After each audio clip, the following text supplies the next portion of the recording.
Hello everyone, welcome to Global Disaster News. An earthquake of 3 magnitude felt in Japan. Depth of this earthquake is 36.8 km and this earthquake felt on Wednesday, March 16, 2022. Local time is 12:22 p.m. Nearest volcano is Useru-yama.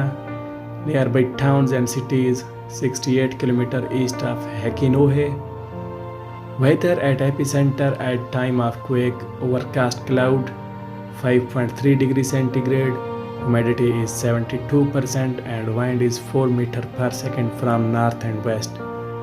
Estimated release energy from this quake is 554 kilowatt hours, which is equivalent to 0.477 tons.